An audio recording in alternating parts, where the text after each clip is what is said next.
Shalom saudara, saya percaya kita dalam keadaan baik dan luar biasa. Pada Voice of Pentecost kali ini, kita akan membahas mengenai apakah orang yang sudah meninggal dapat menjumpai kita? Saudara pernah tidak mimpi didatangin orang terdekat yang sudah meninggal, lalu kita bingung, apakah orang yang mendatangi kita ini adalah betul orang terdekat kita atau bukan?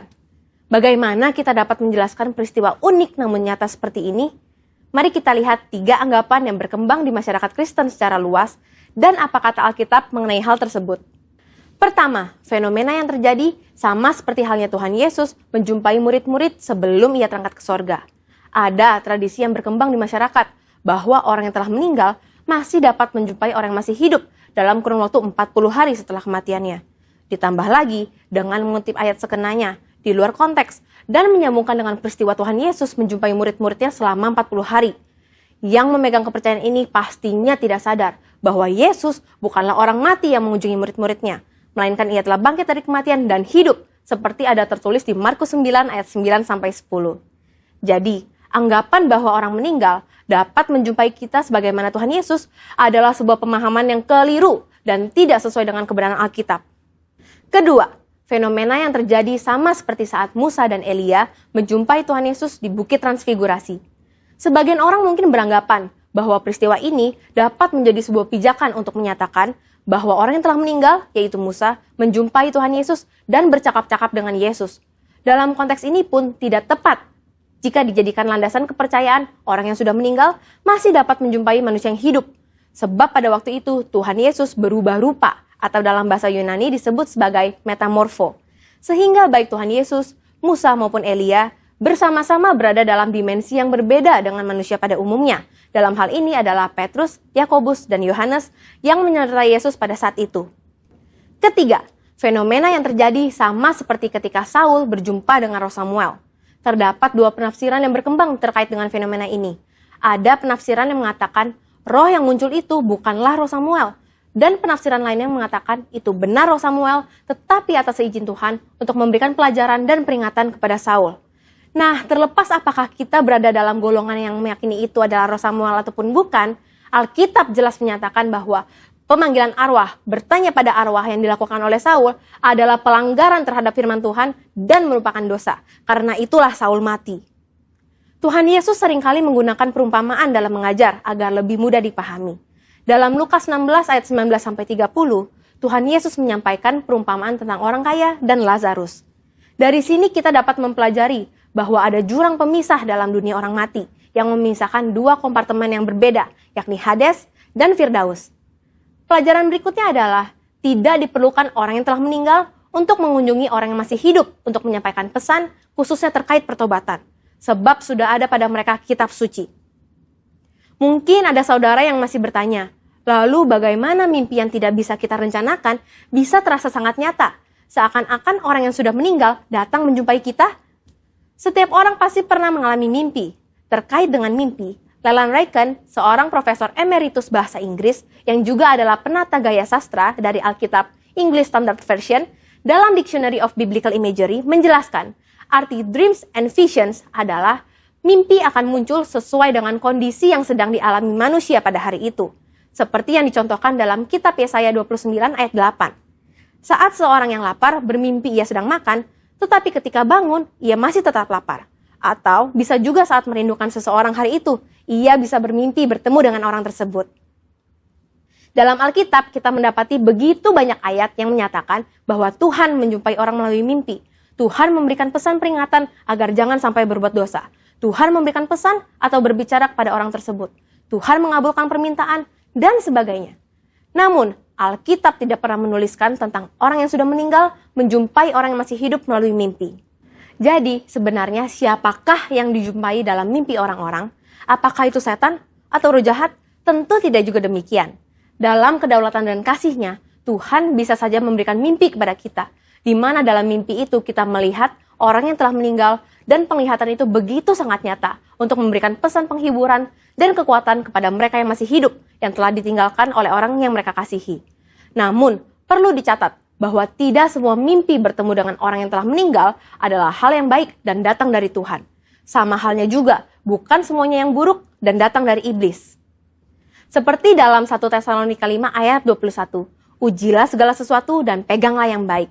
Maka dari itu, kita sebagai orang percaya tetap harus memiliki kepekaan dan ketajaman rohani dalam mengujinya.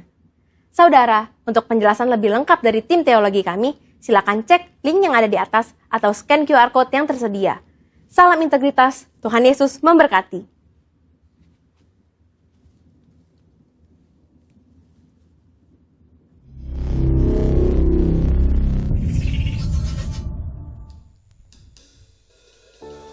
Shalom semuanya, Bapak, Ibu, Saudara-saudariku, Jemaat Tuhan GBI Jalan Perintis Kemerdekaan, atau siapapun yang boleh bersama-sama bergabung dalam ibadah online kita pada saat ini.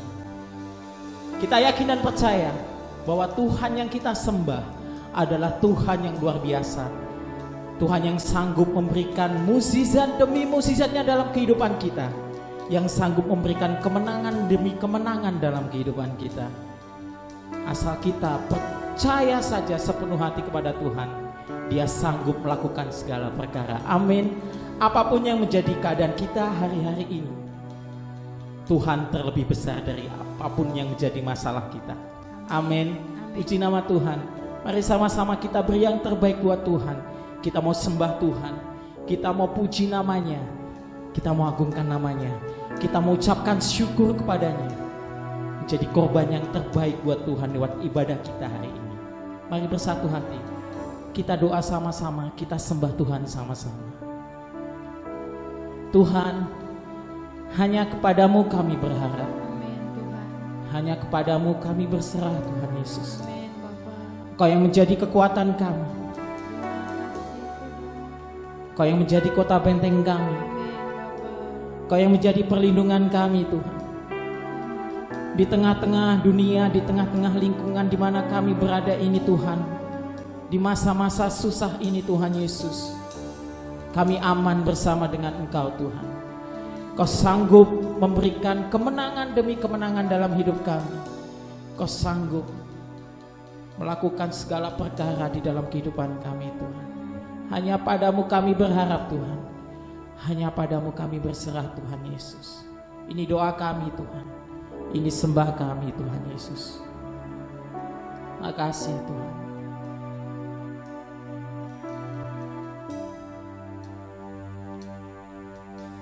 Tuhan, hanya kepadamu ku dapat selalu berharap. Kau takkan pernah membiarkan ku bergumul sendirian. Di dalam kelemahanku, kuasa-Mu jadi sempurna. Kau takkan pernah tinggal diam untuk memberi pertolongan. Tuhan, ku berkuasa untuk melakukan perkara yang besar. Dia ajaib bagiku. Tuhan, ku berkuasa untuk memberikan kemenangan besar di dalam hidupku. Kami percaya hanya padamu, Tuhan. Tuhan, hanya kepadamu ku dapat selalu berharap. Kau takkan pernah membiarkan ku bergumul sendiri. dalam kelemahanku, kuasa-Mu jadi sempurna. Kau takkan pernah tinggal diam untuk memberi pertolongan.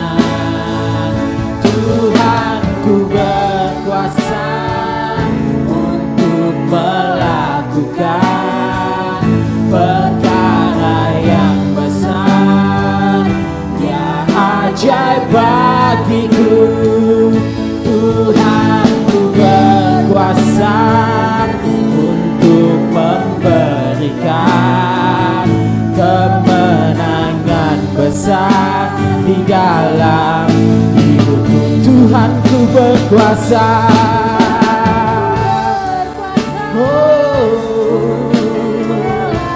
Perkara yang besar dalam kehidupan kami, Tuhan. Oh Tuhan, Kau berkuasa, Tuhan,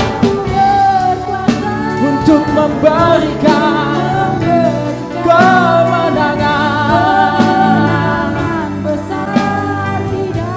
Oh Tuhanku berkuasa, Tuhanku berkuasa untuk melakukan perkara yang besar, yang ajaib bagiku. Tuhanku berkuasa untuk memberikan kemenangan besar di dalam hidupku.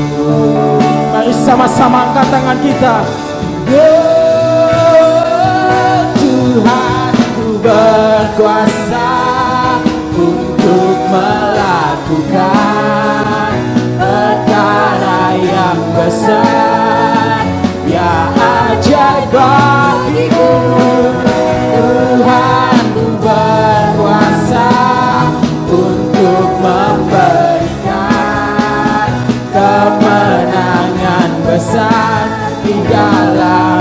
Tuhanku berkuasa, Tuhanku berkuasa untuk melakukan perkara yang besar, yang ajaib bagiku. Tuhanku berkuasa untuk memberikan kemenangan besar di dalam. Tuhanku berkuasa, Tuhanku berkuasa untuk melakukan perkara yang besar, yang ajaib bagiku. Tuhanku berkuasa untuk memberikan kemenangan besar di dalam hidupku. Mari sama-sama kita sembah Tuhan.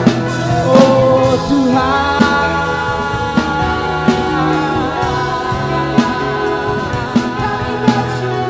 Kau berkuasa melakukan perkara yang besar dalam kehidupan kami, Tuhan. Kau berkuasa memberikan kemenangan demi kemenangan dalam hidup kami, Tuhan Yesus. Engkaulah tempat harapan kami, Tuhan.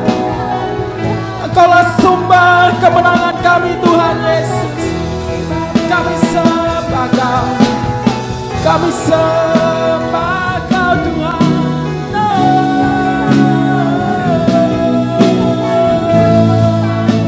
Kau ajaib, Kau ajaib.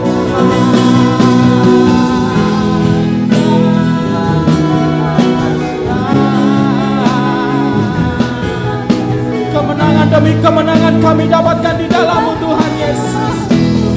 Perkara-perkara ajaib Kau kerjakan dalam hidup kami, Tuhan. Kami percaya, kami percaya, ya Tuhan, Kau ajaib bagiku. Oh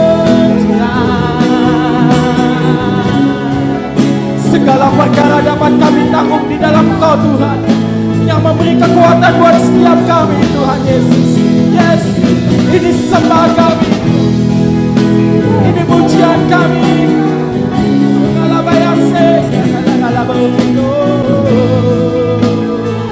Kau ajar bagi kami Tuhan. Kau takkan pernah membiarkan kami bergumul sendirian. Kau selalu ada untuk kami Tuhan. Kau selalu ada buat kami Tuhan.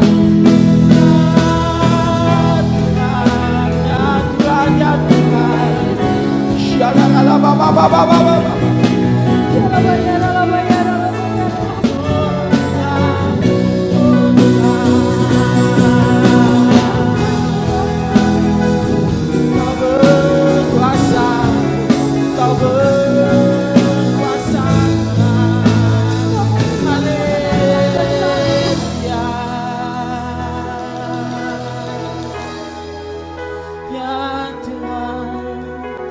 Sungguh kami percaya Tuhan, Kau sanggup Tuhan, Kau sanggup Tuhan, memberi kemenangan, memberi kelepasan. Perkara yang besar Tuhan, Kau kerjakan dalam hidup kami Tuhan. Sungguh hati kami percaya kepadamu saja Tuhan. Sungguh hati kami berpaut kepadamu saja Tuhan.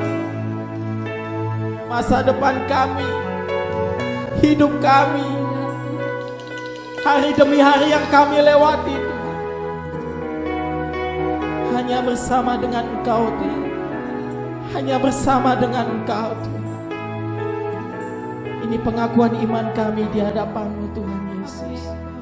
Tuhanku berkuasa untuk melakukan perkara yang besar. Dia ajaib bagiku. Tuhanku berkuasa untuk memberikan kemenangan besar. Di dalam Tuhanku berkuasa.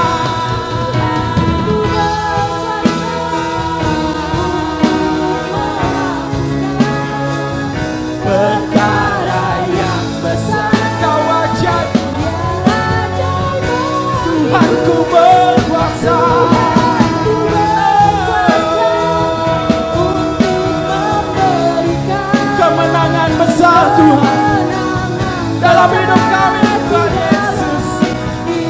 Tuhanku berkuasa.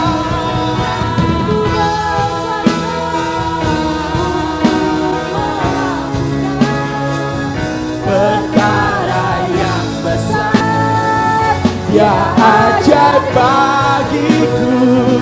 Tuhanku berkuasa untuk melakukan kemenangan besar di dalam hidupku. Kemenangan besar di dalam hidupku. Kemenangan besar di dalam hidupku.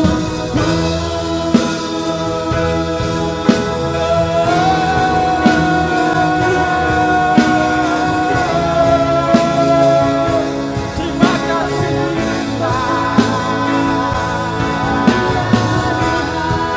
Haleluya.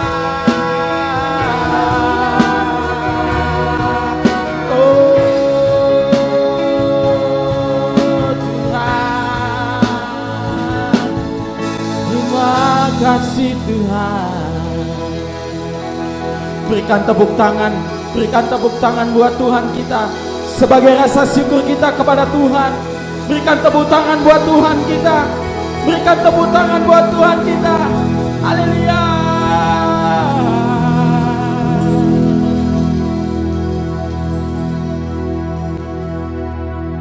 Benar Tuhan, Kaulah kekuatan kami.